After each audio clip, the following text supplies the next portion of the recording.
नमस्कार साथियों। आज अपन कुल उपयोगिता और सीमांत उपयोगिता का अध्ययन करेंगे। इससे पहले अपन उपयोगिता की परिभाषा बता चुके हैं, यानी कि उपयोगिता किसी वस्तु में निहित तुष्टि गुण को उपयोगिता कहते हैं। यानी किसी वस्तु में निहित उपभोक्ता की आवश्यकता को संतुष्ट करने की शक्ति को उपयोगिता कहते हैं, जिसका अध्ययन अपन पिछली वाली क्लास में कर चुके हैं। आज अपन यानी कि उपयोगिता के बाद कुल उपयोगिता, टोटल यूटिलिटी का अध्ययन करेंगे। सबसे पहले अपन इसकी परिभाषा पर प्रकाश डालते हैं। यानी कि दिए हुए समय में किसी वस्तु की विभिन्न इकाइयों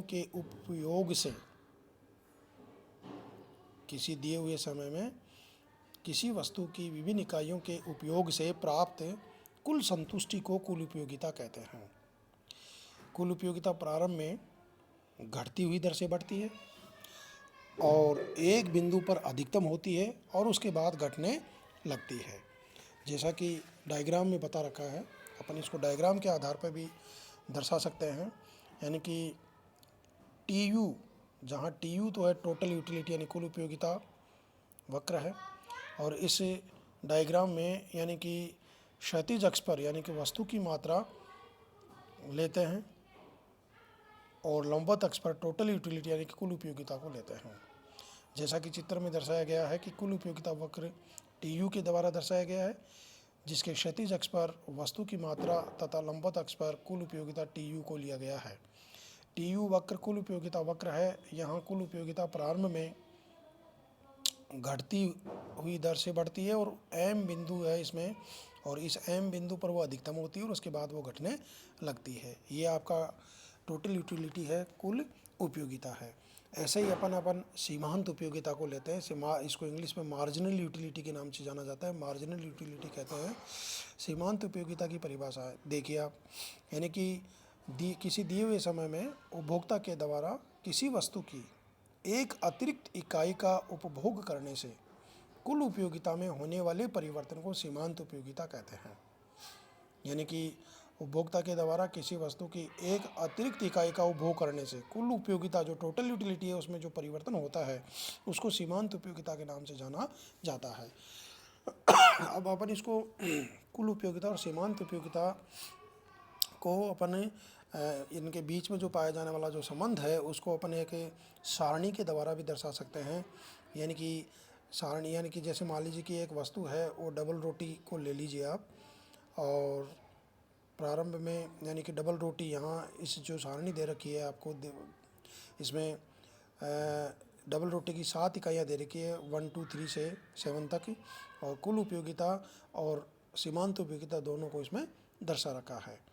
तो अपन इसको सारणी के आधार पर भी कुल उपयोगिता को और सीमांत उपयोगिता को दर्शा सकते हैं, और इस सारणी के आधार पर के बाद में यानी कि इसका डायग्राम भी बना सकते हैं। सीमांत उपयोगिता का और कुल उपयोगिता का डायग्राम भी बना सकते हैं, और डायग्राम के आधार पर भी अपन समझा सकते हैं। कुल उपयोगिता का तो अभी बताया है आपको, यानी कि TU के द्वारा इसको दर्शाते हैं, और सीमांत उपयोगिता में भी MU के द्वारा दर्शाते हैं, मार्जिनल यूटिलिटी के द्वारा दर्शाते हैं, और ये ऋणात्मक ढाल की होती है। इसका जो डायग्राम होता है वो ऋणात्मक ढाल का होता है। नीचे इसको जो क्षैतिज अक्ष है उस पर वस्तु की मात्रा लेते हैं और लंबवत अक्ष पर सीमांत उपयोगिता को लेते हैं। और जो सीमांत उपयोगिता है उसका एक सूत्र भी होता है, एक फॉर्मूला के द्वारा भी अपन क्या है कि सीमांत उपयोगिता निकाल सकते हैं। तो इसका फॉर्मूला है MU = delta TU upon delta X, जहाँ पर MU क्या है, यानी कि सीमांत उपयोगिता है, मार्जिनल यूटिलिटी है, और डेल्टा TU है यानी कि कुल उपयोगिता, टोटल यूटिलिटी यानी कि कुल उपयोगिता में कुल उपयोगिता है। TU तो कुल उपयोगिता, डेल्टा TU क्या है कि कुल उपयोगिता में क्या परिवर्तन होता है, अर्थात डेल्टा टोटल यूटिलिटी में परिवर्तन, चेंज को दर्शाता है। ऐसे ही डेल्टा X वस्तु की मात्रा है और X वस्तु की मात्रा में क्या परिवर्तन होता है, ये इसका फॉर्मूला है जिसके आधार पर अपन सीमांत उपयोगिता निकाल सकते हैं।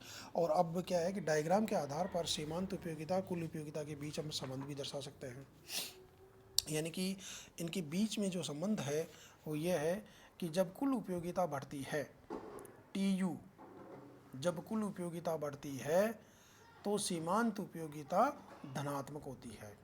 यानी कि दोनों का एक साथ डायग्राम बना करके और अपन इसको एक्सप्लेन कर सकते हैं, इन दोनों के बीच में संबंध को भी दर्शा सकते हैं कि जब कुल उपयोगिता बढ़ती है तो सीमांत उपयोगिता धनात्मक होती है। दूसरा इनके बीच में संबंध ये भी होता है कि जब कुल उपयोगिता अधिकतम होती है, जैसे M बिंदु पर कुल उपयोगिता टोटल यूटिलिटी अधिकतम हो रही है, तो जब कुल उपयोगिता अधिकतम होती है तो सीमांत उपयोगिता शून्य होती है, सीमांत उपयोगिता मार्जिनल यूटिलिटी 0 होती है। ऐसे ही तीसरा जो संबंध है कि जब सीमांत उपयोगिता घटती है, अर्थात अधिकतम बिंदु के बाद वो गिरने लगती है, कुल उपयोगिता घटने लगती है अर्थात गिरने लगती है, तो सीमांत उपयोगिता मार्जिनल यूटिलिटी यानी कि MU ऋणात्मक होती है। ठीक है, ये इनके बीच में यानी कि TU और MU यानी कि टोटल यूटिलिटी और मार्जिनल यूटिलिटी यानी कि कुल उपयोगिता और सीमांत उपयोगिता के बीच में जो संबंध पाया जाता है उसको अपन ने डायग्राम के आधार पर भी स्पष्ट कर दिया है।